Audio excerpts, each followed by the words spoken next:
യേശുക്രിസ്തുവിന്റെ സത്യകഥയാണിത്. അദ്ദേഹം 2000 വർഷങ്ങൾക്ക് മുമ്പ് ജീവിച്ചിരുന്നു. യേശുവിനെ പറ്റിയുള്ള സത്യം കുഞ്ഞുങ്ങൾ എങ്ങനെ മനസ്സിലാക്കുമെന്ന് അറിഞ്ഞൂടാ. എന്നാൽ ഇതുപോലെയാണ് സംഭവിച്ചത്.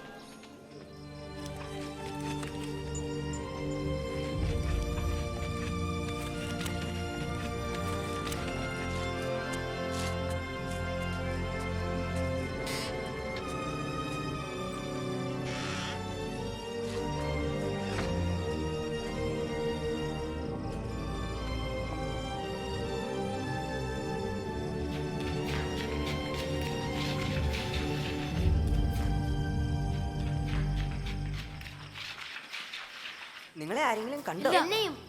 നിന്നെ? എനിക്കും അങ്ങനെ തോന്നുന്നില്ല. ശരി, നമുക്ക് പോവാം. ബെഞ്ചമിൻ, യേശുവിനെ കുറിച്ച് എന്ത് വേണമെങ്കിലും പറയാം, പക്ഷെ ദൈവപുത്രനാണെന്ന് ഞാൻ വിശ്വസിക്കുന്നു. അവൻ അത്ഭുതങ്ങൾ കാട്ടിയത് കൊണ്ടാണോ? അവൻ മന്ത്രജാലങ്ങളാണ്. പിന്നെ എങ്ങനെ ആ വിധം ചെയ്യാൻ കഴിയും? യോവേൽ, അത് വിശദീകരിക്കേണ്ടതില്ല. ദൈവം മാത്രം ചെയ്യുന്ന കാര്യങ്ങളാണ് അത്ഭുതങ്ങൾ. കുരുടന്മാരുടെ കണ്ണുകൾ തുറക്കുന്ന പോലെയുള്ള കാര്യങ്ങളാണ്. അതെ, ഇതിലൊന്നും എനിക്ക് ഒട്ടും വിശ്വാസമില്ല. ഞാൻ വിശ്വസിക്കുന്നു. സാരാ, നീ ഇവിടെ എന്ത് ചെയ്യുന്നു? കഴുതയ്ക്ക് തീറ്റ കൊടുക്കാൻ മറന്നുപോയി. നിങ്ങൾ യേശുവിനെ കുറിച്ച് സംസാരിക്കുന്നത് കേട്ടപ്പോൾ എന്താണെന്ന് അറിയാൻ എനിക്ക് ആശയുണ്ടായി. നിനക്ക് യേശുവിനെ കുറിച്ച് എന്തറിയാം? ഒത്തിരി അറിയാം. വല്യമ്മച്ചിക്ക് അദ്ദേഹത്തിന്റെ അമ്മ മറിയെ അറിയാം. യേശുവിനെ കുറിച്ചുള്ളതെല്ലാം ജനനവും മറ്റും പറഞ്ഞു തന്നു. സത്യമായി ഇതൊരു വലിയ കഥയാണ്. മറിയ നസറത്തിൽ ജീവിച്ചിരുന്ന ഒരു യുവതിയായിരുന്നു. അവക്ക് വിവാഹം കഴിഞ്ഞിരുന്നില്ല. എന്നാൽ യോസഫിനെ കല്യാണം കഴിക്കാൻ നിശ്ചയിച്ചിരുന്നു. ഒരു ദിവസം ദൈവം ഗബ്രിയേൽ ദൂതനെ അയച്ചു. മറിയേ, ഭയപ്പെടേണ്ട, നിനക്ക് ദൈവത്തിന്റെ കൃപ ലഭിച്ചിരിക്കുന്നു. നീ ഗർഭം ധരിച്ച് ഒരു മകനെ പ്രസവിക്കും. അവന് യേശു എന്ന് പേർ വിളിക്കണം. ഇതെങ്ങനെ സംഭവിക്കും? ഞാനൊരു കന്യകയാണ്. പരിശുദ്ധാത്മാവ് നിന്റെ മേൽ വരും. ആകയാൽ ഉത്ഭവിക്കുന്ന വിശുദ്ധ പ്രജ ദൈവത്തിന്റെ പുത്രൻ എന്ന് വിളിക്കപ്പെടും. അവന്റെ രാജ്യത്തിന് അവസാനമുണ്ടാകുകയില്ല. ദൂതൻ മറിയെ ഭയപ്പെടുത്തിയോ? ഒരു ദേവദൂതൻ എന്നോട് സംസാരിച്ചാൽ ഞാൻ തീർച്ചയായും പേടിക്കും. പിന്നെ എന്ത് സംഭവിച്ചു? റോമാ ചക്രവർത്തി ലോകമൊക്കെയും ജനസംഖ്യ എല്ലാവരും തങ്ങൾ ജനിച്ച നഗരങ്ങളിൽ പോകാൻ ഗവൺമെന്റ് നിയമമുണ്ടാക്കി. തങ്ങളുടെ പേരെഴുതി രജിസ്റ്റർ ചെയ്യുന്നത് അറിയാമല്ലോ. പുരുഷന്മാരെല്ലാം അവരവരുടെ ജന്മനാട്ടിൽ യോസഫ് താൻ ജനിച്ച ബത്ലഹാമിലേക്ക് മറിയെ കൊണ്ടുപോയി. അവർ ബത്ലഹാമിലെത്തിയപ്പോൾ നഗരം ആൾക്കൂട്ടത്താൽ നിറഞ്ഞിരുന്നു. താമസ സ്ഥലങ്ങളെല്ലാം നിറഞ്ഞിരുന്നു. അവർ താമസിക്കാൻ കണ്ടെത്തിയ സ്ഥലം പുൽത്തൊട്ടിയായിരുന്നു. ഇതുപോലുള്ളതാണോ? ഇതുപോലെ തന്നെ ആ രാത്രിയിൽ യേശു കുഞ്ഞ് ജനിച്ചു. പുൽത്തട്ടിക്കടുത്തുള്ള വയലിൽ കുറെ ഇടയന്മാരുണ്ടായിരുന്നു. ആട്ടുംകൂട്ടത്തെ കാത്തിരുന്ന അവർ പെട്ടെന്നൊരു ദൈവദൂതനെ കണ്ടു. ഉടനെ ഇടയന്മാർ ശിശുവിനെ കാണാൻ പോയി. കുഞ്ഞു പുൽത്തൊട്ടിയിൽ കിടക്കുകയായിരുന്നുവെന്ന് ചിന്തിക്കാൻ കഴിയുമോ? കർത്താവായ ക്രിസ്തു എന്ന രക്ഷിതാവ് ഇന്ന് ദാവീദിന്റെ പട്ടണത്തിൽ നിങ്ങൾക്കായി ജനിച്ചിരിക്കുന്നു. ഉടനെ ഇടയന്മാർ ശിശുവിനെ കാണാൻ പോയി. കുഞ്ഞു പുൽത്തൊട്ടിയിൽ കിടക്കുകയായിരുന്നെന്ന് ചിന്തിക്കാൻ കഴിയുമോ? ഞാൻ കഴുതയ്ക്ക് തീറ്റ കൊടുക്കുന്ന പെട്ടി പോലൊന്നിൽ അവർ ശിശുവിനെ കിടത്തി.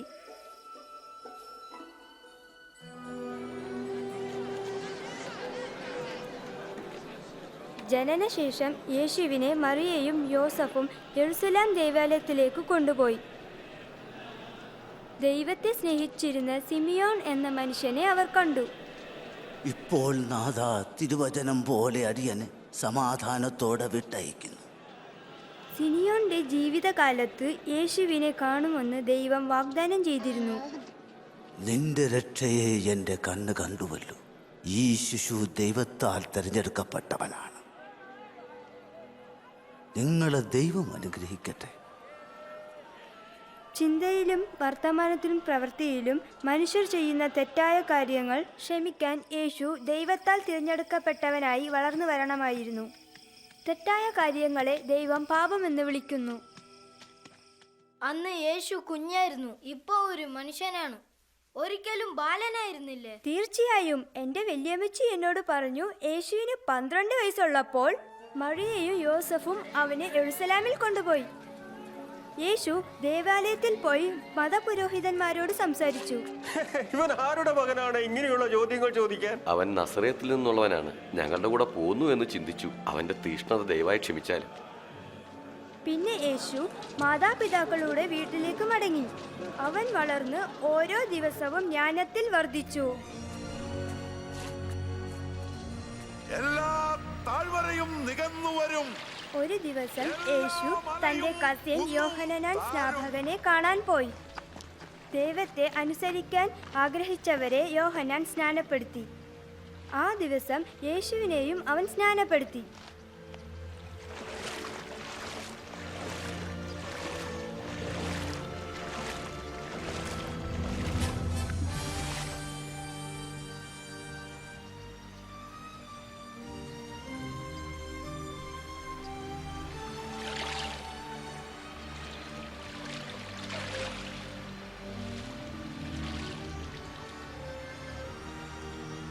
ജനം സ്വർഗത്തിൽ നിന്ന് ദൈവത്തിന്റെ ശബ്ദം കേട്ടു. ദൈവം പറഞ്ഞു, നീ എൻ്റെ പ്രിയപുത്രൻ, നിന്നിൽ ഞാൻ പ്രസാദിച്ചിരിക്കുന്നു. പിന്നെ അവിടുന്ന് എന്തു ചെയ്തു? യേശു പട്ടണത്തിൽ നിന്ന് പട്ടണത്തിലേക്ക് യാത്ര ചെയ്തു. ദൈവത്തെക്കുറിച്ച് ജനത്തെ പഠിപ്പിച്ചു. മകളെ, ഗുരു, യേശു വളർന്ന് നസറത്തിലേക്ക് മടങ്ങി. ഒരു ദിവസം യേശു ദേവാലയത്തിൽ പോയി. പുരോഹിതന്മാർ ദൈവവചനത്തിൽ നിന്നു വായിക്കാൻ യേശുവിനോട് പറഞ്ഞു. യേശു വായിച്ച വിശുദ്ധ വചനത്തിൽ എല്ലാ സ്ഥലത്തുള്ള ജനം ദൈവത്തോടു കൂടെ എക്കാലവും ജീവിക്കാൻ വേണ്ടി യേശുവിനെ അയക്കുന്ന ദൈവത്തിന്റെ പദ്ധതിയുണ്ടായിരുന്നു. ദരിദ്രന്മാരോട് സുവിശേഷം അറിയിക്കാൻ കർത്താവിനെ അഭിഷേകം ചെയ്യുകയാൽ അവന്റെ ആത്മാവിന്റെ മേലുണ്ട്. ബദ്ധന്മാർക്ക് വിടുതലും കുരുടന്മാർക്ക് കാഴ്ചയും പ്രസംഗിപ്പാനും പീഡിതന്മാരെ വിടുവിച്ചയപ്പാനും കർത്താവിന്റെ പ്രസാദവർഷം പ്രസംഗിപ്പാനും അവൻ എന്നെ അയച്ചിരിക്കുന്നു. അവൻ നന്നായി സംസാരിക്കുന്നുണ്ടല്ലോ.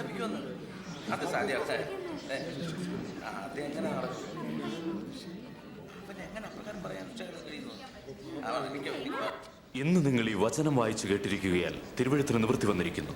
എന്ത് തിരുവഴുത്ത് നിവൃത്തിയായിരുന്നു? എന്നാൽ മസീദ് മാത്രമേ ഈ വാഗ്ദാനം നിറവേറ്റാൻ ഞാൻ കഴിയൂ. സത്യമായി നിങ്ങളോട് പറയുന്നു, ഒരു പ്രവാചകനും തന്റെ പിതൃഭവനത്തിൽ സമ്മതനല്ല. അനേക കാര്യങ്ങൾ കൂടെ കഥയിലുണ്ട്. യേശു ഗലീല കടലിൽ പോയി. പടക് ആഴത്തിലേക്ക് നീക്കൂ, നീയും കൂട്ടാളികളും ചേർന്ന് മീൻ പിടിക്കുവാൻ വലയിറക്കുവിൻ. നാഥ, രാത്രി മുഴുവൻ ഞങ്ങൾ അധ്വാനിച്ചിട്ടും ഒന്നും കിട്ടിയില്ല. എങ്കിലും നിന്റെ വാക്കിന് ഞാൻ വലയിറക്കാം. യാക്കോബ്, യോഹന്നാൻ,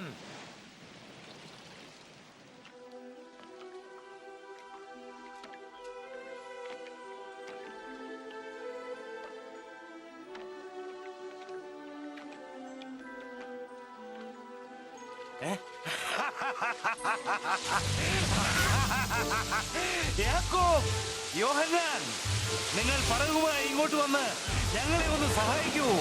വേഗമാകട്ടെ. ഒരു നിവൃത്തിയുമില്ല, ഞങ്ങൾക്ക് വല നിറയെ മീൻ ലഭിച്ചിരിക്കുന്നു.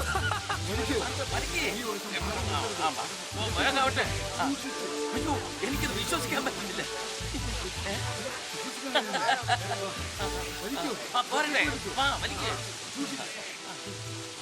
ആ സമയമാണ് യേശു ദൈവപുത്രനാണെന്ന് പത്രോസ് അറിഞ്ഞത് എന്ന് എനിക്ക് തോന്നുന്നു. പക്ഷേ പത്രോസ് പേടിച്ചു. ജീവിതത്തിൽ അവൻ ധാരാളം തെറ്റുകൾ ചെയ്തിട്ടുണ്ട്. യേശുവിനെ പോലെ വിശുദ്ധനും ശക്തനുമായ ഒരാൾ പാപിയായ തന്നെ എങ്ങനെ സ്വീകരിക്കുമെന്ന് പത്രോസിന് മനസ്സിലാക്കാൻ കഴിഞ്ഞില്ല. കർത്താവേ, എന്നെ വിട്ടു പോകണമേ. ഞാൻ പാപിയായ മനുഷ്യനാണ്. ഭയപ്പെടേണ്ട, ഞാൻ പോട്ടെ. എന്നാൽ ഞാനും പോവുകയാണ്. പിന്നെ കാണാം. പിന്നെ കാണാം. ശരി.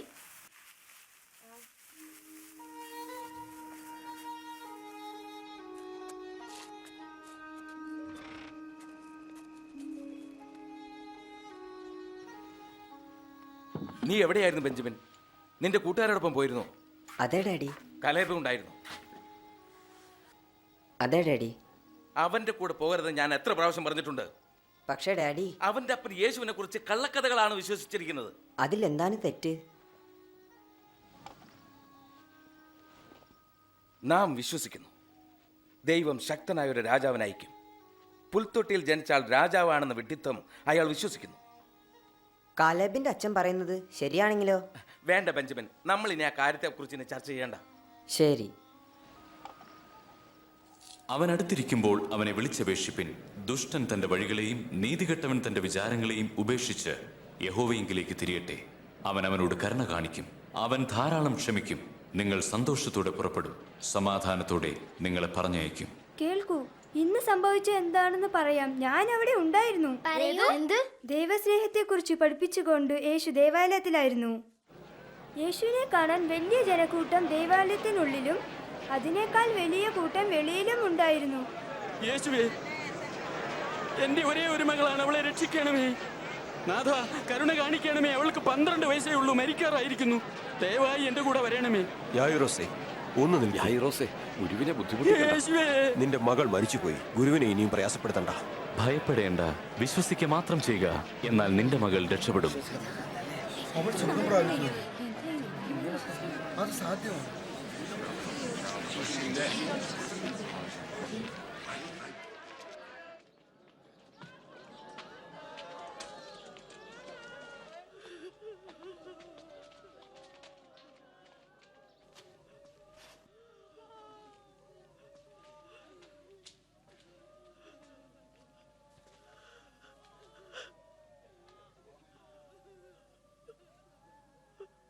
മകളെ,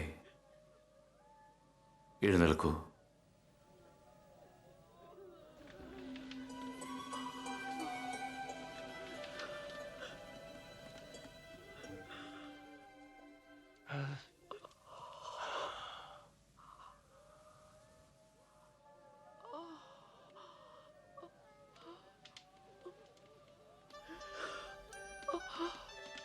അവൾക്ക് ഭക്ഷണം കൊടുക്കൂ.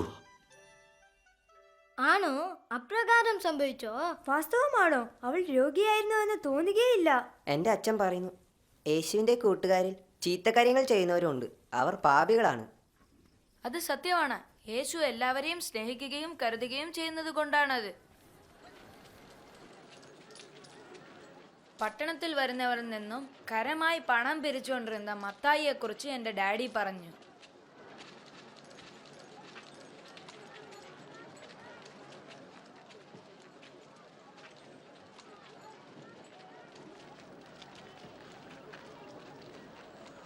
എന്നെ അനുഗമിക്കൂ.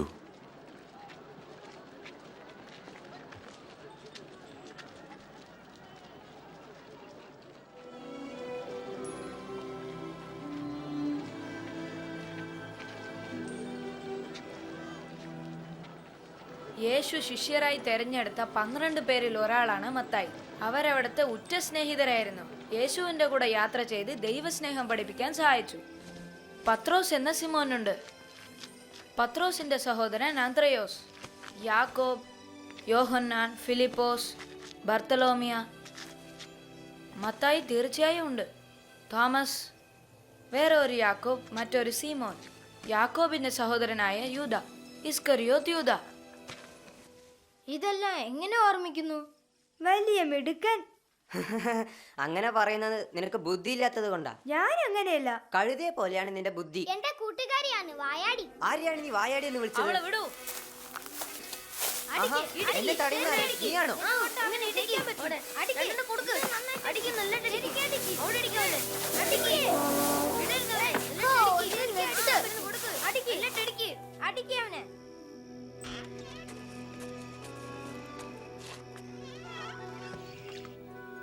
അയ്യോ, എനിക്ക് നോവുന്നു. വൃത്തിയാക്കിയില്ലെങ്കിൽ കൂടുതൽ വേദനിക്കും.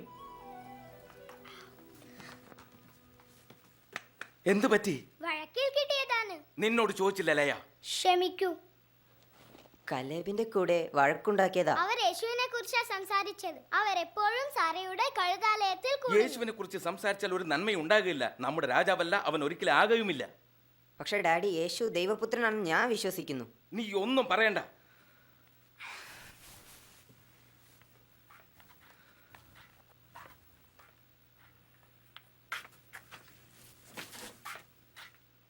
നിങ്ങൾ കുട്ടിയോട് കർക്കശമായി പെരുമാറുന്നില്ലേ? അങ്ങനെ തോന്നുന്നില്ല. ഇതെല്ലാം വേഗത്തിൽ ശരിയാകും. യേശുവിൻ്റെ ശിഷ്യന്മാരെന്ന് പറയപ്പെടുന്നവരിൽ ഒരു ഒറ്റുകാരനുണ്ടെന്ന് ഞാൻ കേട്ടു. അങ്ങനെയാണെങ്കിൽ അവനെ കൊണ്ട് അധികകാലം നമുക്ക് ഉപദ്രവം ഉണ്ടാകുകയില്ല. ശത്രുക്കളെ സ്നേഹിപ്പിൻ, നിങ്ങളെ പഴിക്കുന്നവർക്ക് നന്മ ചെയ്യുവിൻ, നിങ്ങളെ ശപിക്കുന്നവരെ അനുഗ്രഹിപ്പിൻ, നിങ്ങളെ ദുഷിക്കുന്നവർക്ക് വേണ്ടി പ്രാർത്ഥിപ്പീൻ.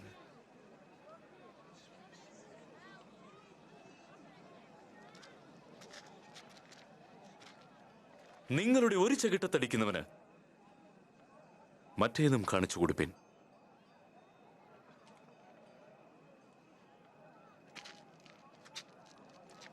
നിന്റെ പുതപ്പെടുത്ത് കളയുന്നവന് വസ്ത്രം കൂടി വിട്ടുകൊടുക്കുക.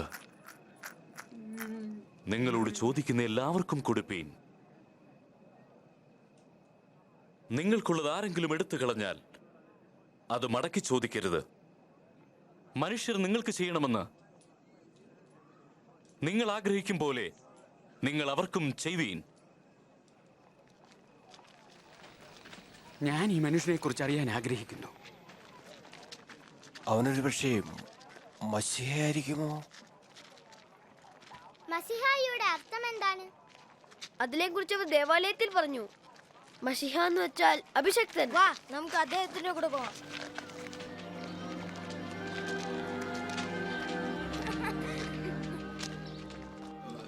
അവൻ എങ്ങനെ അപ്രകാരം പറയാൻ കഴിയുന്നു? അതെ, ശരിയാണ്. അവൾ എന്ത് ചെയ്യാണ് ഇവിടെ? ഞാൻ അറിയുന്നില്ല.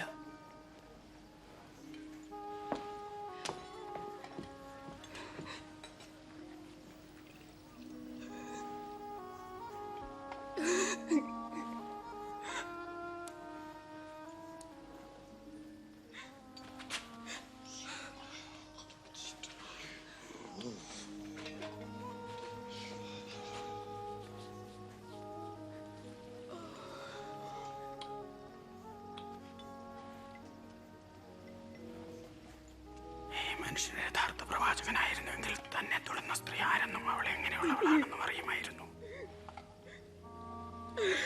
ഏത് തരത്തിലുള്ള പാപജീവിതമാണ് ഇവൾ നയിക്കുന്നതെന്നും അറിയുമായിരുന്നു. ശീമോനെ, ഈ സ്ത്രീ ആരാണെന്ന് എനിക്കറിയാം. ഞാൻ നിന്നോടൊരു കാര്യം ചോദിക്കട്ടെ? പണം കടം കൊടുക്കുന്നൊരുവന് 2 കടക്കാരുണ്ടായിരുന്നു. ഒരുവൻ 500 വെള്ളിക്കാശും മറ്റവന് 50 വെള്ളിക്കാശും. കടം വീട്ടാൻ വകയില്ലാകിയാൽ അവൻ ഇരുവർക്കും ഇളച്ചു കൊടുത്തു.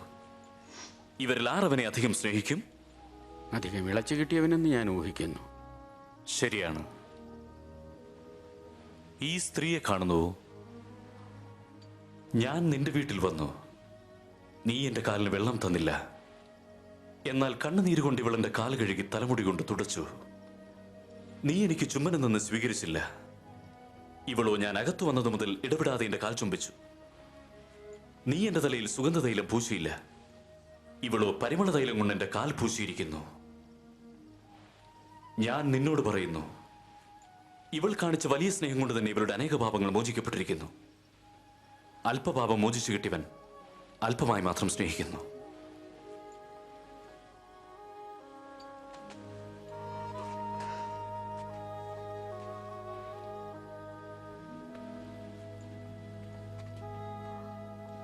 നിന്റെ പാപങ്ങൾ മോചിക്കപ്പെട്ടിരിക്കുന്നു. നിന്റെ വിശ്വാസം നിന്നെ രക്ഷിച്ചു. സമാധാനത്തോടെ പോക.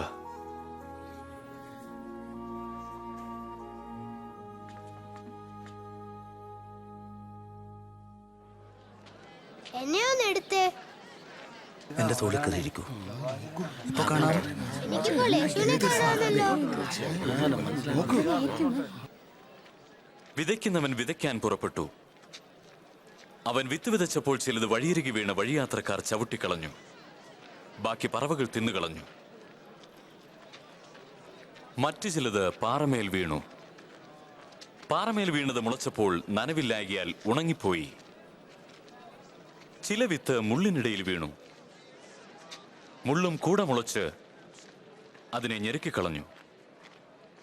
വേറെ ചിലത് നല്ല മണ്ണിൽ വീണു. കതിർ കുലച്ച് നല്ല ധാന്യമായി തീർന്നു. 100 മേനി വീതം. ഉപമയുടെ അർത്ഥം ഇതാണ്: വിത്ത് എന്നുള്ളത് ദൈവവചനമാകുന്നു. വഴിയരികിൽ വീണ വിത്ത് വചനം കേട്ടവരെ കുറിക്കുന്നു.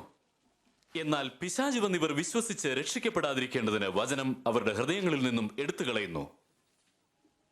പാറമേൽ വീണ വിത്ത് ദൈവവചനം കേട്ട് സന്തോഷത്തോടെ സ്വീകരിക്കുന്നവരെ കുറിക്കുന്നു. പക്ഷെ അവർക്ക് വേരില്ല.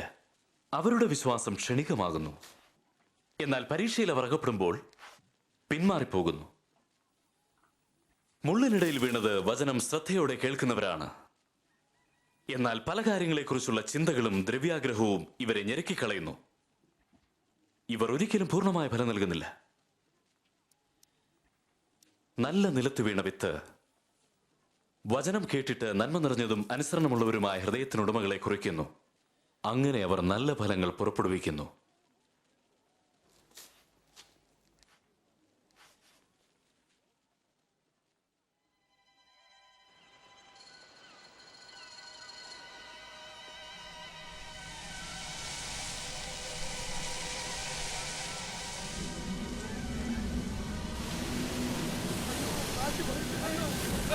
ഞങ്ങൾ സഹായിക്കണമേ, ഞങ്ങളിതാ മുങ്ങാൻ പോകുന്നു.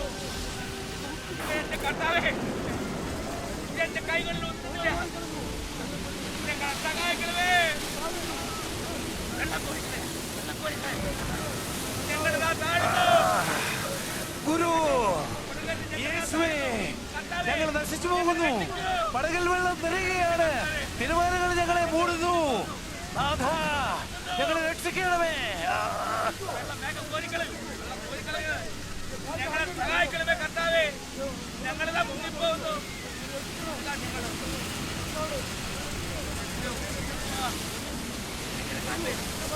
കർത്താവേ, ഞങ്ങളെ രക്ഷിക്കണമേ.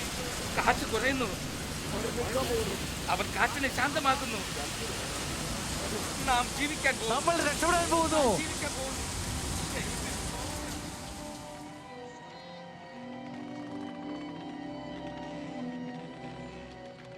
നിങ്ങളുടെ വിശ്വാസം എവിടെ?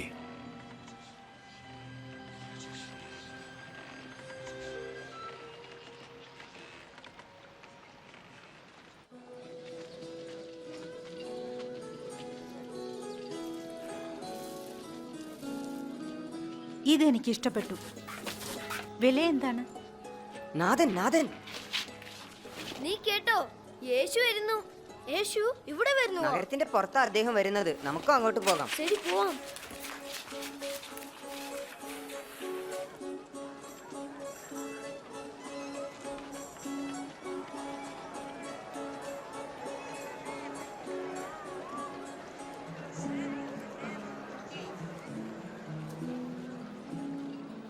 ഞാൻ നിന്നെ അടിച്ചത് ബെഞ്ചമിൻ, എന്നോട് ക്ഷമിക്കുമോ?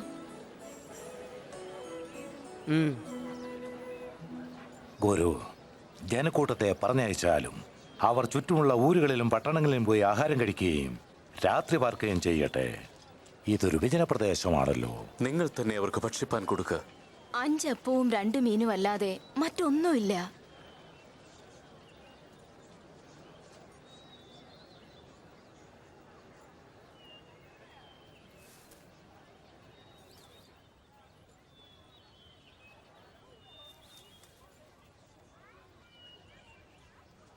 മഹത്വത്തിലിരിക്കുന്നവനായ ഞങ്ങളുടെ നാഥ, പ്രപഞ്ചത്തിന്റെ സൃഷ്ടാവേ, ഈ ആഹാരത്തെ വാഴ്ത്തി അനുഗ്രഹിക്കണമേ.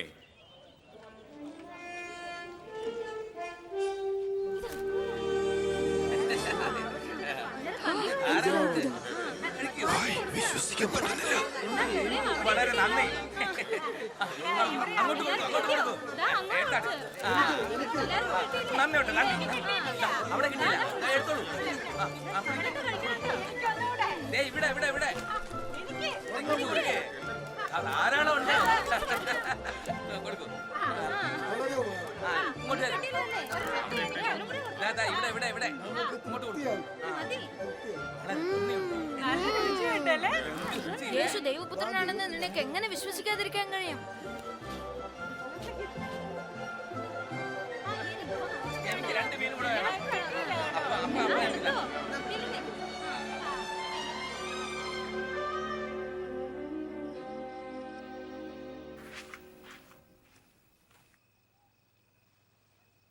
നീ എവിടെയായിരുന്നു? ഡാഡി, ഇനി ഞാൻ സത്യം പറയാം. ഞങ്ങൾ യേശുവിനെ കാണാൻ പോയിരുന്നു. എന്ത്? സ്വന്തം കണ്ണാൽ കണ്ടിട്ടും ഇപ്പോഴും അത് വിശ്വസിക്കാൻ കഴിയുന്നില്ല. 2 മീനും കുറച്ച് അപ്പവും അദ്ദേഹം ജനക്കൂട്ടത്തിന് ആഹാരമാക്കി മാറ്റി. ആർക്കറിയാതൊക്കെ. പക്ഷെ അവൻ തന്നെ മിശിഹായായിരിക്കാം. കൊള്ളാം. നീ ഈ വിഡ്ഢിക്കഥകളൊക്കെ വിശ്വസിക്കുന്നുണ്ടോ?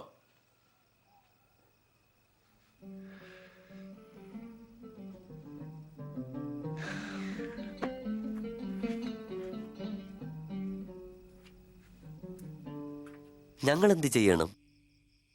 തിരുവെഴുത്ത് എന്തു പറയുന്നു? നിങ്ങൾ എങ്ങനെ വ്യാഖ്യാനിക്കുന്നു? നിന്റെ ദൈവമായ കർത്താവിനെ നീ പൂർണ്ണ ഹൃദയത്തോടും പൂർണ്ണ ആത്മാവോടും പൂർണ്ണ ശക്തിയോടും പൂർണ്ണ മനസ്സോടും കൂടെ സ്നേഹിക്കണമെന്നും കൂട്ടുകാരനെ നിന്നെ പോലെ തന്നെ സ്നേഹിക്കണമെന്നും തന്നെ.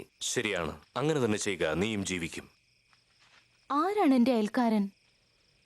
ഒരിക്കൽ ഒരു മനുഷ്യൻ യെരുശലേമിൽ നിന്നും എരിഹോവിലേക്ക് പോവുകയായിരുന്നു. കള്ളന്മാർ അവനെ ആക്രമിച്ചു. അവർ അവന്റെ വസ്ത്രമഴിച്ച് അവനെ അടിച്ച് അർത്ഥപ്രാണനായി വിട്ടേച്ചു പോയി. ആകസ്മികമായി അതിലെ ഒരു പുരോഹിതൻ വന്നു. അവനെ കണ്ടപ്പോൾ പുരോഹിതൻ മാറിക്കടന്നുപോയി. അതുപോലെ തന്നെ ഒരു ലേവ്യനും ആ വഴി വന്നു. അവനെ നോക്കി വഴിയുടെ എതിർവശത്തു കൂടി കടന്നുപോയി. എന്നാൽ ഒരു ശമരിയക്കാരൻ അല്പസമയം കഴിഞ്ഞ് ആ വഴി വന്നു. അവനെ കണ്ടപ്പോൾ അവന്റെ മനസ്സലിഞ്ഞു. അവൻ അവന്റെ അടുക്കൽ ചെന്ന് എണ്ണയും വീഞ്ഞും പകർന്ന് അവന്റെ മുറിവുകൾ വെച്ചുകെട്ടി അവനെ താൻ സഞ്ചരിക്കുന്ന മൃഗത്തിന്റെ പുറത്തു കയറ്റി വഴിയമ്പലത്തിലേക്ക് കൊണ്ടുപോയി വേണ്ട ശുശ്രൂഷ ചെയ്തു. പിറ്റേ ദിവസം അവൻ സത്രം സൂക്ഷിപ്പുകാരന് 2 വെള്ളിക്കാശ് കൊടുത്തിട്ട് വേണ്ടതുപോലെ ചികിത്സിക്കണമെന്ന് പറഞ്ഞു. ഞാൻ തിരിച്ചു വരുമ്പോൾ അധികം ചിലവിടുന്നത് തന്നുകൊള്ളാം. കള്ളന്മാരുടെ കയ്യിലകപ്പെട്ട ഈ മനുഷ്യനോട് ഒരു നല്ല കൂട്ടുകാരനെ പോലെ പെരുമാറിയത് ആരാണ്? അവനോട് കരുണ കാണിച്ചു. നിങ്ങളും അങ്ങനെ തന്നെ ചെയ്യുവിൻ. പൈതങ്ങളെ എന്റെ അടുക്കൽ വരുവാൻ വിടുവിൻ, അവരെ തടയരുത്. ദൈവരാജ്യം ഇങ്ങനെയുള്ളവരുടേതാണ്. ഞാൻ നിങ്ങളോട് പറയുന്നു, ദൈവരാജ്യത്തെ ഒരു ശിശുവിനെ എന്ന പോലെ കൈക്കൊള്ളാത്തവരാരും ഒരു നാളും അതിൽ കടക്കുകയില്ല. എന്റെ നാമത്തിൽ ആർ ഈ ശിശുവിനെ കൊണ്ടാലും അവൻ എന്നെ കൈക്കൊള്ളുന്നു. എന്നെ കൈക്കൊള്ളുന്നവൻ എന്നെ അയച്ചവനെ കൈക്കൊള്ളുന്നു. നിങ്ങളിൽ ഏറ്റവും ചെറിയവൻ എല്ലാവരിലും വലിയവനാകുന്നു.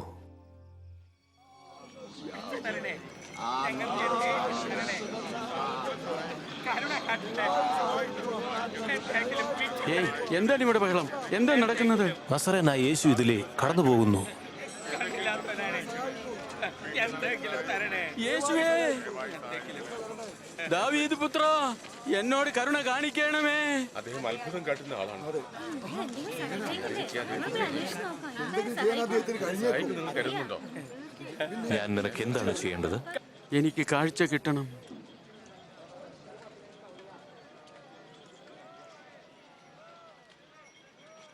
കാഴ്ച പ്രാപിക്കൂ. നിന്റെ വിശ്വാസം നിന്നെ രക്ഷിച്ചിരിക്കുന്നു. എനിക്കിപ്പോൾ കാണാം. എനിക്കിപ്പോൾ കാണാം.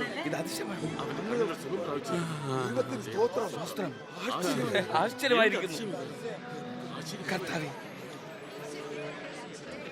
ഇവൻ തീർച്ചയായും പ്രവാചകൻ തന്നെയാണ്. എന്റെ കർത്താവും ഗുരുവുമായവനെ എന്നെ രക്ഷിക്കണമേ.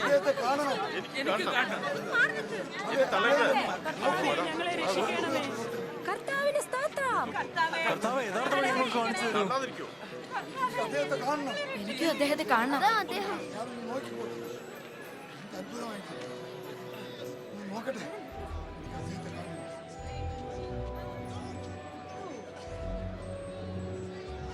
ആ മനുഷ്യൻ മരത്തിൽ കയറുന്ന എന്തിനാണ്?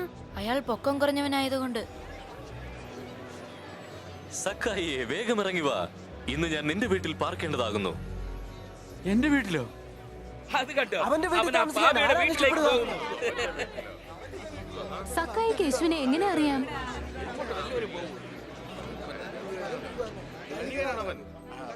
ഇത് വളരെ നല്ലതാണ്.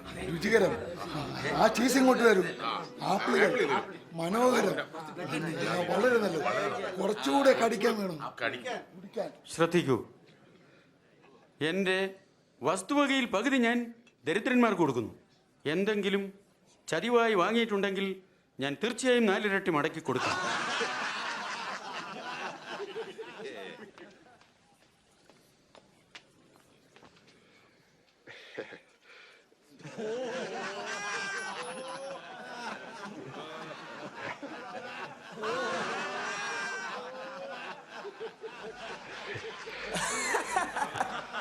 ചുങ്കക്കാരൻ താൻ പിരിച്ചു കെട്ടി ചുങ്കം മുഴുവൻ തിരിച്ചു കൊടുക്കുന്നു. അസാധ്യം. എനിക്കത് വിശ്വസിക്കാൻ പോലും സാധ്യമല്ല. ഇവനും അബ്രഹാമിന്റെ മകനായതുകൊണ്ട് ഇന്ന് ഈ വീടിന് നിശ്ചയമായും രക്ഷ കൈവന്നിരിക്കുന്നു. കാണാതെ പോയതിനെ തിരഞ്ഞു രക്ഷിപ്പാനല്ലോ മനുഷ്യപുത്രൻ വന്നത്.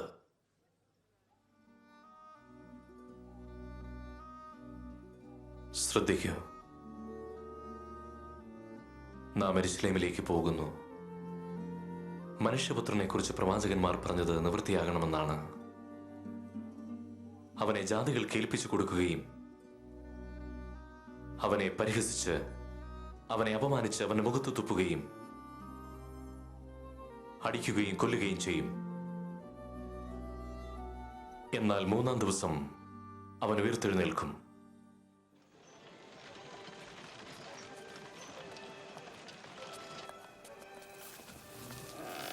Hi Sara. ഹായ്. ഹായ്.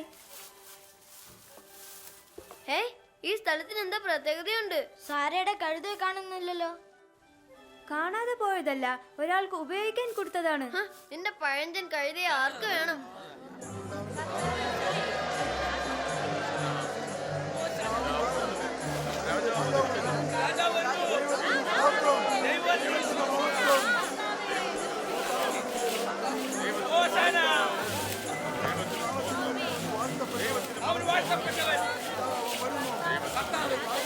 ഗുരു, നിന്റെ ശിഷ്യന്മാരോട് മിണ്ടാതിരിപ്പാൻ കൽപ്പിക്കൂ. ഇവരോട് മിണ്ടാതിരിക്കാൻ കൽപ്പിച്ചാൽ ഈ കല്ലുകൾ ആർത്തു വിളിക്കാൻ തുടങ്ങുമെന്ന് ഞാൻ നിങ്ങളോട് പറയുന്നു.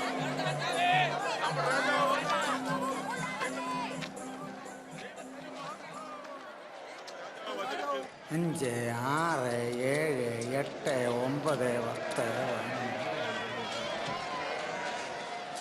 22, 21, 24, 25.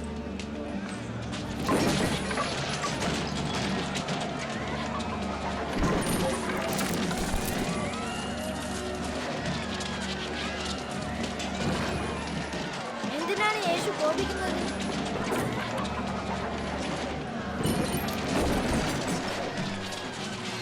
ദൈവത്തെ ആരാധിക്കേണ്ട ദേവാലയത്തെ അവർ വ്യാപാര സ്ഥലമായി മാറ്റുകയാണ്. എന്റെ ആലയം പ്രാർത്ഥനാലയം എന്ന് എഴുതിയിരിക്കുന്നുവല്ലോ, എന്നാൽ നിങ്ങൾ അതിനെ കള്ളന്മാരുടെ ഗുഹയാക്കി തീർത്തു. അവനെ മൃഗത്തിന്റെ അടുത്തേക്ക് പോകുന്ന തടയൂ, പിടിക്കാന്.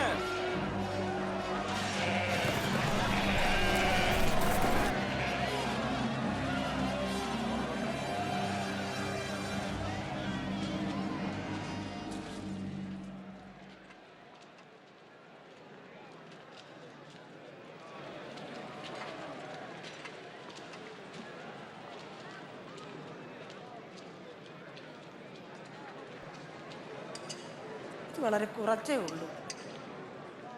നിനക്ക് കൂടുതൽ കൊടുത്തുകൂടെ? ഞാൻ പറയുന്നു, ഈ ദരിദ്രയായ വിധവ മറ്റെല്ലാവരെക്കാളും നൽകിയിരിക്കുന്നു. എല്ലാവരും തങ്ങളുടെ സമൃദ്ധിയിൽ നിന്നും വളരെ കുറച്ച് മാത്രം എടുത്ത് വഴിപാടായി അർപ്പിച്ചപ്പോൾ ഇവളോ തന്റെ ഇല്ലായ്മയിൽ നിന്നും തന്റെ ഉപജീവനം മുഴുവനും കാണിക്കയായി അർപ്പിച്ചു. ഗുരു, നീ ഉപദേശിക്കുന്നതും പഠിപ്പിക്കുന്നതും സത്യമാണ്. മുഖപക്ഷം കൂടാതെ മനുഷ്യനെ സംബന്ധിച്ച് ദൈവഹിതം യഥാക്രമം പഠിപ്പിക്കുന്നവനാണ് നീ എന്നും ഞങ്ങൾ മനസ്സിലാക്കുന്നു. പറയൂ, നാം കൈസർക്ക് കരം കൊടുക്കുന്നത് വിഹിതമാണോ അല്ലയോ എന്ന് പറഞ്ഞാലും? കർത്താവേ, സൂക്ഷിച്ചോണം, അവൻ നിന്നെ ചതിക്കാൻ ചോദിച്ചതാ. ഒരു വെള്ളിക്കാശ് കാണിപ്പിൻ. ഒരു വെള്ളി നാണയമോ?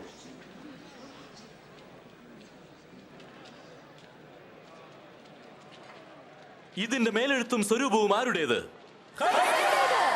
എങ്കിൽ കൈസർക്കുള്ളതൊക്കെയും കൈസർക്ക് കൊടുപ്പിൻ, ദൈവത്തിനുള്ളത് ദൈവത്തിനും കൊടുപ്പിൻ. അതിന് നീ എന്ത് മറുപടിയാ പറയുന്നേ? നന്നായി പറയുന്നു. അതാണ് ശരി. ഉത്തരം എന്താണ്? നന്നായി പറയുന്നു.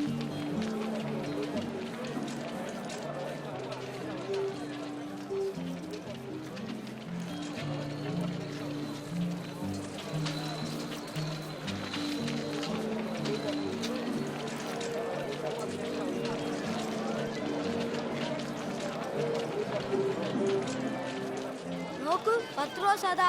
അയാൾ എന്ത് ചെയ്യാണ്? ബസഹായിക്ക് ആഹാര സാധനങ്ങൾ മേടിക്കണമെന്ന് തോന്നുന്നു.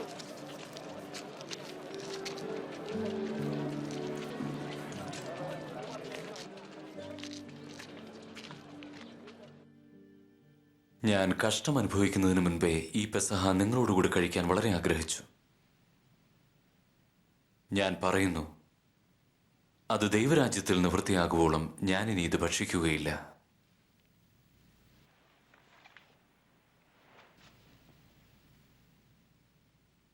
ഞങ്ങളുടെ കർത്താവാം ദൈവമേ, തിരുനാമം മഹത്വപ്പെടുമാറാകട്ടെ. മുന്തിരിയിൽ നീ ഫലം കായ്ക്കുമാറാക്കുന്നവനല്ലോ.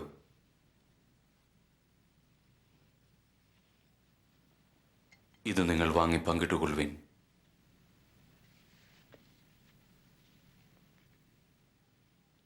ഞങ്ങളുടെ കർത്താവാം ദൈവമേ, തിരുനാമം മഹത്വപ്പെടുമാറാകട്ടെ. ഭൂമിയിൽ നിന്നും നീ ആഹാരം ഉളവാക്കുന്നവനല്ലോ.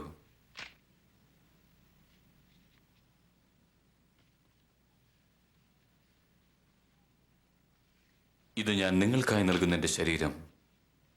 എൻ്റെ ഓർമ്മയ്ക്കായി ഇത് ചെയ്യുവിൻ. ഈ പാനപാത്രം നിങ്ങൾക്ക് വേണ്ടി ചൊരിയുന്ന എൻ്റെ രക്തത്തിലെ പുതിയ നിയമമാകുന്നു. എന്നാൽ എന്നെ കാണിച്ചു കൊടുക്കുന്ന മനുഷ്യന്റെ കൈ എൻ്റെ അടുത്ത് തന്നെയുണ്ട്. ദൈവനിർണയപ്രകാരം മനുഷ്യപുത്രൻ മരിക്കേണ്ടതാകുന്നുവെങ്കിലും അവനെ കാണിച്ചു കൊടുക്കുന്നവന് അയ്യോ കഷ്ടം. അതൊരിക്കലും സംഭവിക്കില്ല. അതൊരിക്കലുമില്ല. അസാധ്യം. കർത്താവേ, ആരാണ് വഞ്ചകൻ?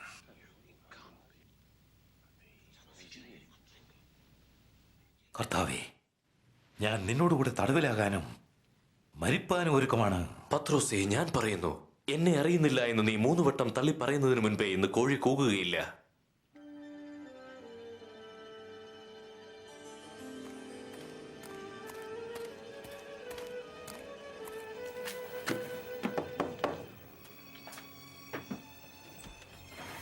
ന്യായാധിപ സംഘം തീരുമാനമെടുത്തു.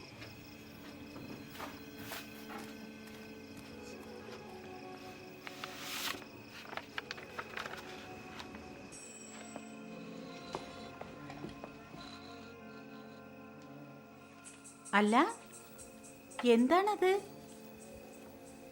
രാജാവെന്ന് പറയുന്ന അയാളുടെ ഭരണത്തിന്റെ അന്ത്യം അരികത്തെത്തിയും തോന്നുന്നു. ന്യായാധിപ സംഘത്തിന്റെ സന്ദേശം കിട്ടി. യേശുവിന്റെ ശിഷ്യന്മാരിൽ ഒരാളായ യൂദാ ഇസ്കറിയാത്ത് അവനെ ബന്ധിക്കാൻ സഹായിക്കാമെന്ന് സമ്മതിച്ചു.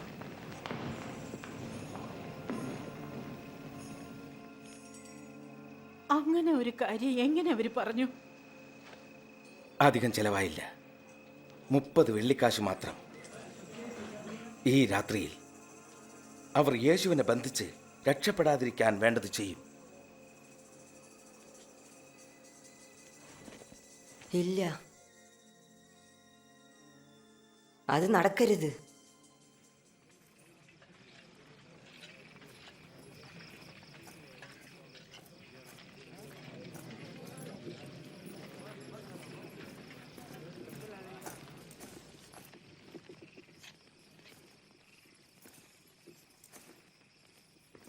യൂദാ,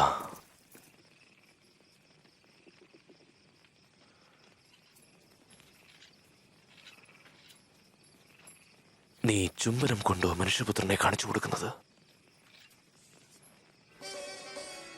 കർത്താവേ, ഞങ്ങൾ വാളെടുത്ത് വെട്ടട്ടെയോ? വരൂ, പിടിച്ചു കെട്ടിവനെ. നിർത്ത്, മതി.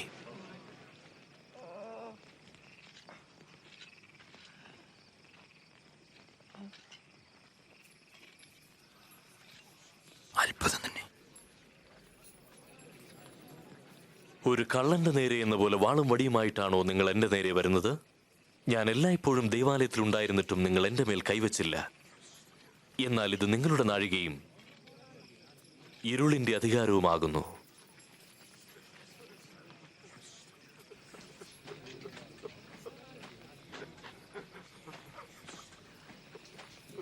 പിടിച്ചു കെട്ടിവനെ.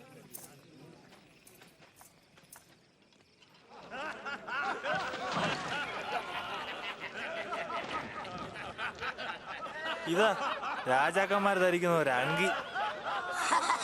ഞങ്ങളോട് പറയൂ, എന്താണ് സംഭവിക്കാൻ പോകുന്നത്? അവിടെ ഞങ്ങളെ രക്ഷിക്കാൻ പോവുകയാണോ മഹാരാജാവേ? അവിടെ ഞങ്ങളെ രക്ഷിക്കാൻ പോവുകയാണോ? ഇവൻ യേശുവിന്റെ കൂടെ ഉണ്ടായിരുന്നുവല്ലോ. അവനെ ഞാൻ അറിയ പോലുമില്ല. ആ, ഞാനിവരെ ഒരുമിച്ച് കണ്ടിട്ടുണ്ട്.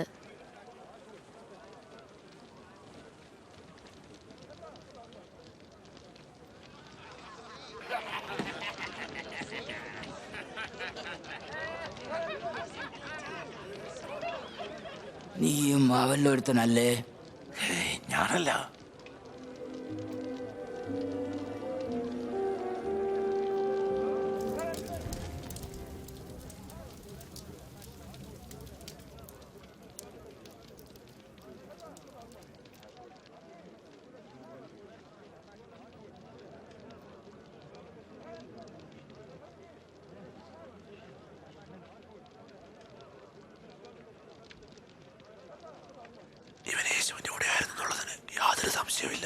കാണുന്നവരും ഗലീലക്കാരനാണ്. പോടാ ഇവിടുന്ന്.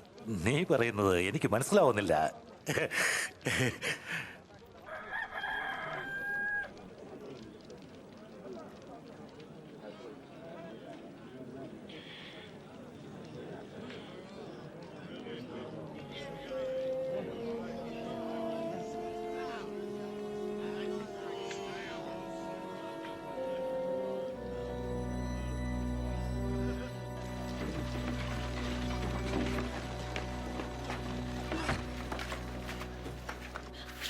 നാഥൻ, നാഥൻ, എന്താണ് ബെഞ്ചമിൻ? നമ്മുടെ യേശു കഷ്ടത്തിലാണ്. വരൂ, മറ്റുള്ളവരെയും വിളിക്കാം.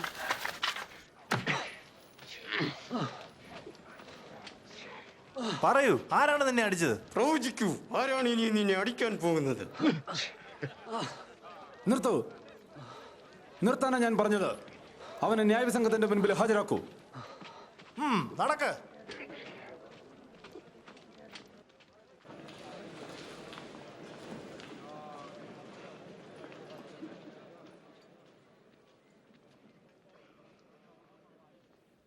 നീ ക്രിസ്തുവോ?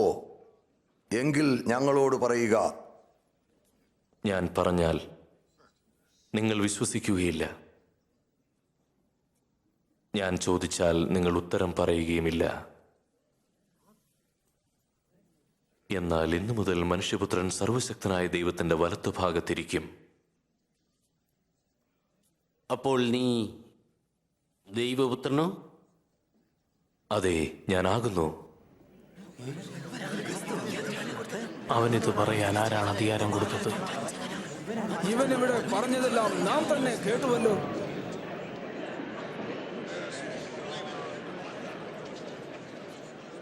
നമുക്കിവനെ പീലാത്തോസിന്റെ അടുക്കൽ കൊണ്ടുപോകാം. അതെ അതെ, അവൻ ഒടുക്കി കിടക്കാം.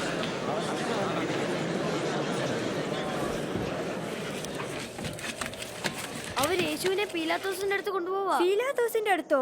റോമൻ ഭരണാധികാരികളിൽ ഏറ്റവും വീജൻ, മരക്കുരിശിൽ തൂക്കി ആയിരക്കണക്കിന് ആളുകളെ ഇതിനോടകം കൊന്നവൻ.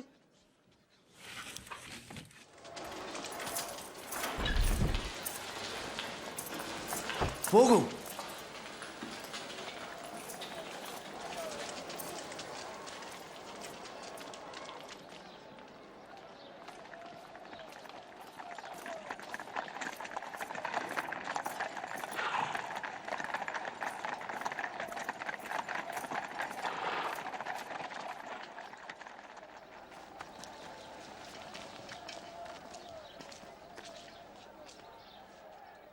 ഈ അതിരാവിലെ നിങ്ങൾക്കിപ്പോൾ എന്താണ് വേണ്ടത്?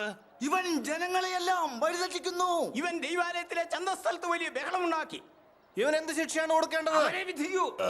ഞാൻ ഈ മനുഷ്യനിൽ യാതൊരു കുറ്റവും കാണുന്നില്ല. ഞങ്ങൾ ഇവനിൽ കുറ്റം കണ്ടു. കൈസർക്ക് കരം കൊടുക്കേണ്ട എന്നും രാജാവാണെന്നും മഷിക ആണെന്നും ഒക്കെ ഇവൻ ജനങ്ങളെ പറഞ്ഞ് വിശ്വസിപ്പിച്ചിരിക്കുന്നു. രാജാവോ? നീ യഹൂദന്മാരുടെ രാജാവാണോ? അതെ, ഞാൻ തന്നെ. ഇവൻ ഗലീലയിലാണ് ആരംഭിച്ചത്, ഇപ്പോഴിതാ ഇവിടെയും വന്നിരിക്കുന്നു. ഗലീലയിലോ? ഇവൻ ഗലീലക്കാരനോ? എങ്കിൽ ഹേരോദാവ് അവനെ വിസ്തരിക്കട്ടെ. അവൻ ജെറുസലേമിൽ തന്നെ ഉണ്ടല്ലോ. ഇവനെ അങ്ങോട്ട് കൊണ്ടുപോകൂ.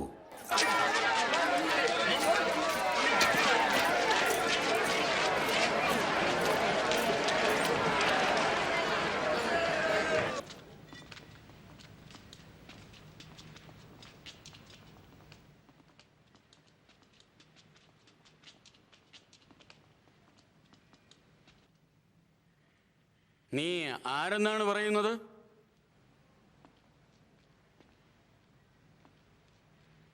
നിന്റെ ശിഷ്യന്മാരെന്ന് പറയുന്നവരൊക്കെ ആരാണ്?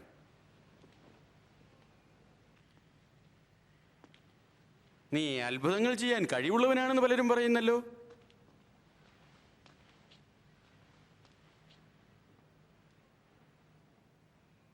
എന്നാൽ ഒരു അത്ഭുതം ചെയ്യേ.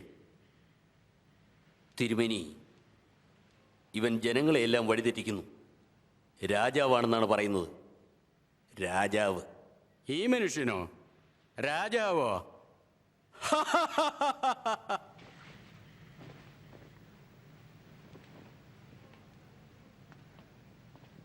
അല്ലയോ മഹാരാജാവേ, ഇവനെ ശിക്ഷിക്കൂ. പീലാത്തോസിന്റെ അടുത്തേക്ക് കൊണ്ടുപോകൂ, അവിടുന്ന് വിധിക്കട്ടെ.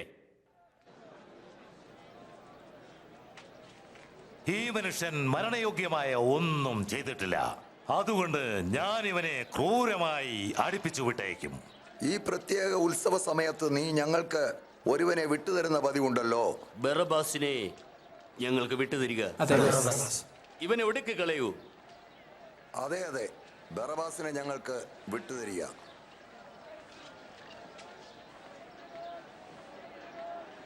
അവനെ ക്രൂശിക്കുക. നീയോ ഇവനെ തവണ കൊണ്ടിരിക്കൂ.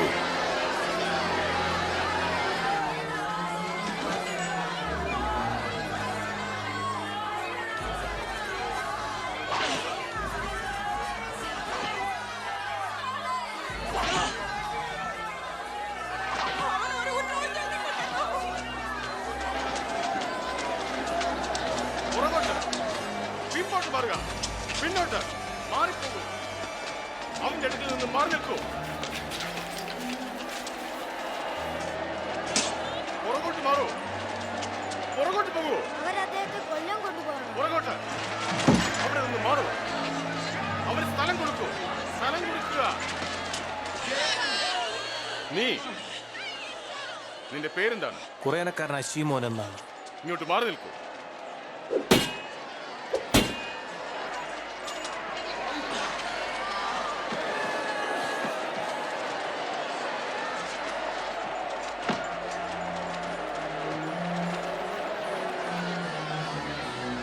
പുറകോട്ട് അവനെ വിടൂ, അവനെ വിടാ.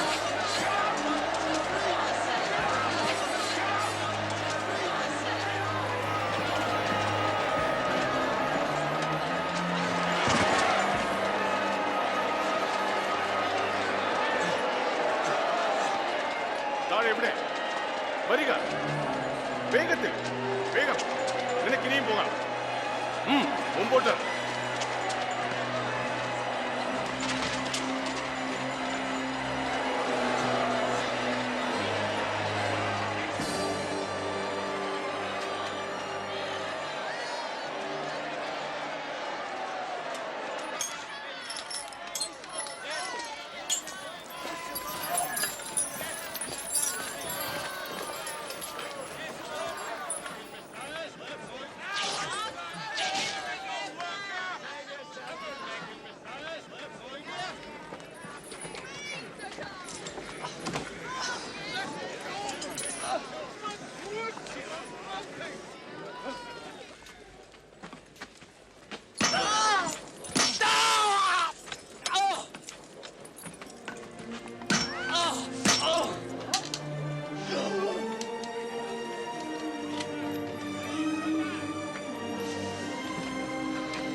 കയറുകൾ അഴിക്കുക.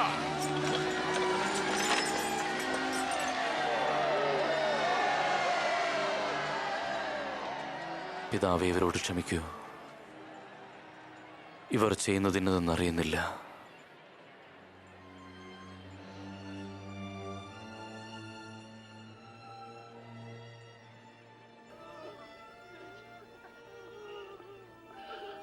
ഇവൻ മറ്റുള്ളവരെ രക്ഷിച്ചു, ഇനി തന്നെത്താൻ രക്ഷിക്കട്ടെ. നീ മഷിയാണെങ്കിൽ നിന്നെ തന്നെ രക്ഷിക്കുക. അതെ, ക്രൂശിൽ നിറങ്ങി വാ. നിന്റെ അത്ഭുതങ്ങളിൽ ഒരെണ്ണം ഒന്ന് കാണിച്ചേ.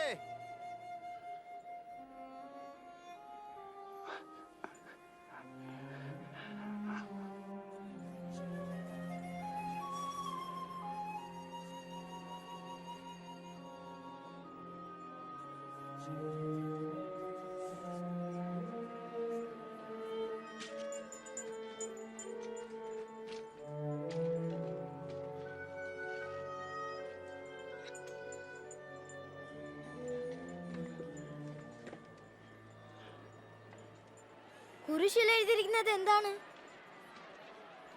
യഹൂദന്മാരുടെ രാജാവ്. യേശു രാജാവാണെങ്കിൽ അവർ ഇപ്രകാരം എന്തിനു ചെയ്യുന്നു? എനിക്ക് അറിഞ്ഞൂടാ.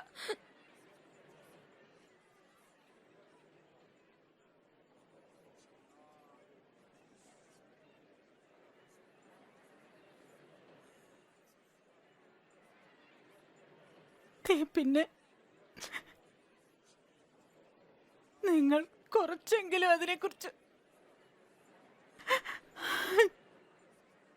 ചിന്തിച്ചോ?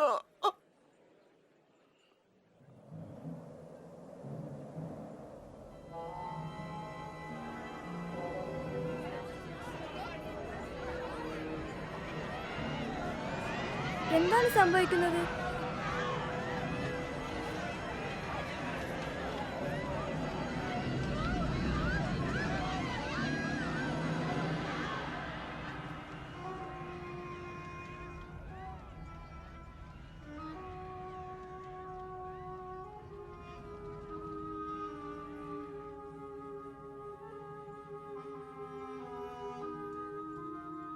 പിതാവേ,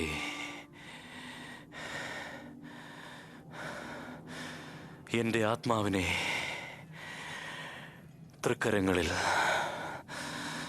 ഭരമേൽപ്പിക്കുന്നു.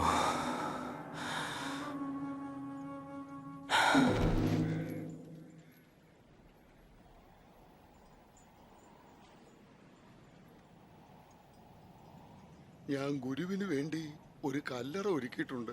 അവിടുത്തെ ശരീരം എടുത്തുകൊണ്ട് പോകാൻ ആഗ്രഹിക്കുന്നു. നിനക്ക് കൊണ്ടുപോകാം.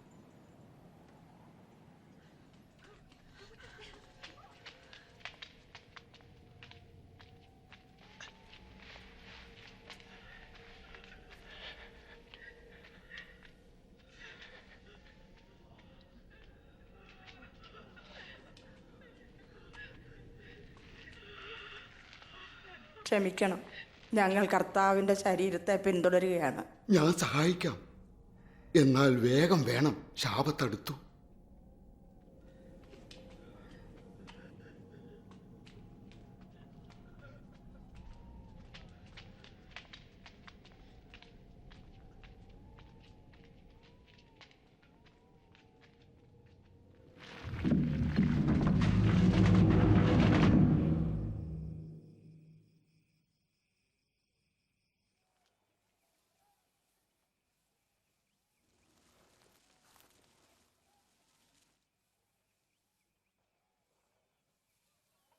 യേശുവിനെ ഇനിയും കാണുകയില്ല എന്ന് വിശ്വസിക്കാൻ വയ്യ. ഒരു നിമിഷം, യേശു വീണ്ടും വീണ്ടും പറഞ്ഞ കാര്യം നീ ഓർക്കുന്നുവോ? എന്ത്? ഞാൻ ഓർക്കുകയാണ്. യേശു പറഞ്ഞു 3 ദിവസത്തിൽ അദ്ദേഹം വീണ്ടും ജീവിക്കും.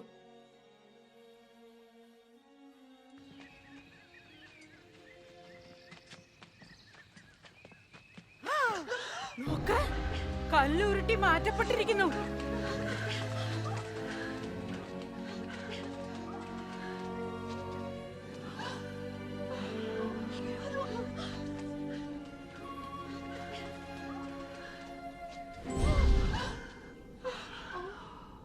നിങ്ങൾ ജീവനുള്ളവനെ മരിച്ചവരുടെ ഇടയിൽ അന്വേഷിക്കുന്നതെന്ത്? അവൻ ഇവിടെയില്ല, ഉയർത്തെഴുന്നേറ്റിരിക്കുന്നു.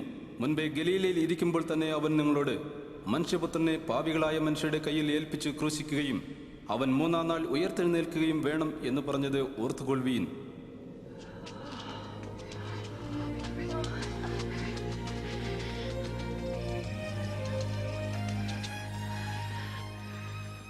ശ്രദ്ധിക്കൂ, കല്ലുരുട്ടി മാറ്റിയിരിക്കുന്നു. ഞങ്ങൾ കല്ലറയ്ക്കകത്ത് കയറി, പക്ഷെ കല്ലറയിൽ യേശുവിന്റെ ശരീരം കണ്ടില്ല. ഇല്ലേ? 2 പേർ ഞങ്ങൾക്ക് പ്രത്യക്ഷപ്പെട്ടു. സൂര്യനെ പോലെ ശോഭിക്കുന്ന ദൈവദൂതന്മാരായിരുന്നു. ഞങ്ങളോട് പറഞ്ഞു, നിങ്ങൾ ജീവനുള്ളവനെ മരിച്ചവരുടെ ഇടയിൽ അന്വേഷിക്കുന്നത് എന്ത്? ഇത് സത്യം. ഇതിന്റെ അർത്ഥം എന്താണ്? അവിടെ എന്തിനെ പറ്റിയാണ് സംസാരിക്കുന്നത്? ഞങ്ങളെ സത്യമാണ്. വിശ്വസിക്കൂ. ഞാൻ വിശ്വസിക്കുന്നില്ല. എനിക്ക് വിശ്വാസം വരുന്നില്ല. എനിക്ക് വിശ്വസിക്കാൻ കഴിയുന്നില്ല. ഞങ്ങൾ അവരെ കണ്ടു. നിങ്ങൾ തന്നെ ഒന്ന് പോയി കാണ്. കല്ലറ ഒഴിഞ്ഞു കിടന്നു. കർത്താവ് അവിടെ ഇല്ല. പത്രോസേ, ഞങ്ങളെ വിശ്വസിക്കൂ.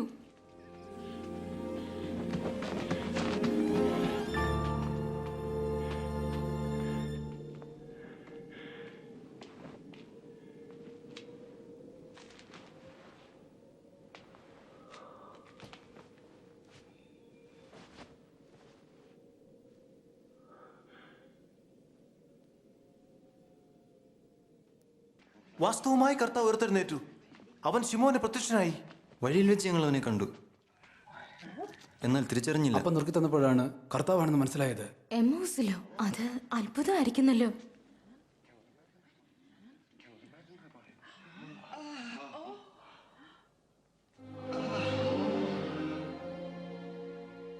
നിങ്ങൾക്ക് സമാധാനം.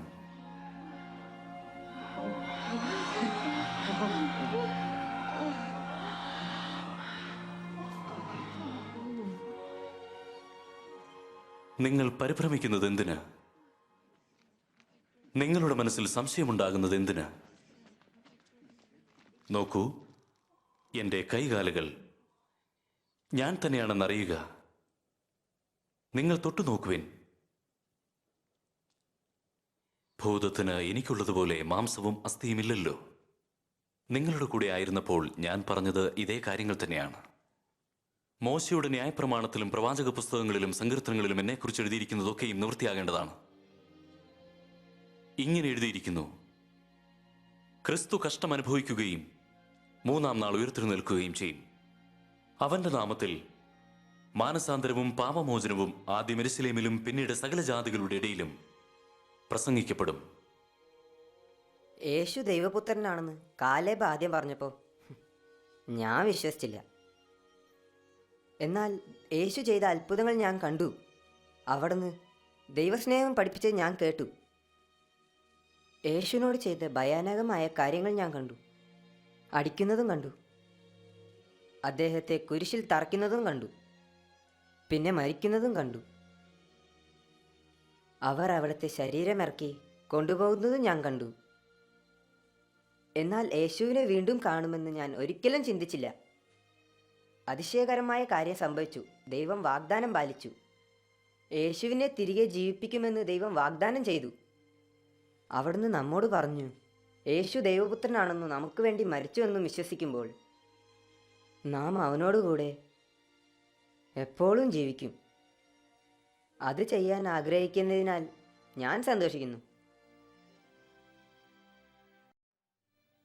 ഹാവ്, എന്തൊരു നല്ല കഥ! സത്യമാണ് താനും. കാലേബ്, യോവേൽ, നാഥൻ, ബെഞ്ചമിൻ തുടങ്ങിയ എല്ലാവരും കണ്ടു. യേശു ആരാണെന്ന് ആശ്ചര്യപ്പെട്ടു. യേശു ദൈവപുത്രനാണെന്ന് വിശ്വസിക്കാനും യേശു എന്നിൽ ജീവിക്കാനുമുള്ള എൻ്റെ തെരഞ്ഞെടുപ്പ് നിങ്ങൾ കാണുകയും കേൾക്കുകയും ചെയ്തു. ഇപ്പോൾ നിങ്ങളുടെ തെരഞ്ഞെടുപ്പിൻ്റെ സമയമാണ്. നിങ്ങളുടെ തെറ്റുകൾ ക്ഷമിക്കാൻ യേശുവിനോട് അപേക്ഷിക്കാൻ ആഗ്രഹിക്കുന്നുവോ? നിങ്ങളുടെ ഉത്തരം എന്ത്? എനിക്ക് മനസ്സിലാകുന്നില്ലെന്നോ? അല്ലെങ്കിൽ എൻ്റെ മാതാപിതാക്കളോട് ആദ്യം ചോദിക്കണമെന്നോ? അല്ലെങ്കിൽ ഞാൻ തയ്യാറായില്ലെന്നോ? അല്ലെങ്കിൽ അതേ എന്നോ ആയിരിക്കാം മറുപടി. അല്ലെങ്കിൽ യേശു എന്നിൽ ഇപ്പോൾ തന്നെ ജീവിക്കണമെന്ന് പറയാം. എൻ്റെ എല്ലാ പാപങ്ങളും, ഞാൻ ചിന്തിച്ച, പറഞ്ഞ, ചെയ്ത തെറ്റായ എല്ലാ കാര്യങ്ങളും യേശു എന്നോട് ക്ഷമിക്കാൻ ആഗ്രഹിക്കുന്നു.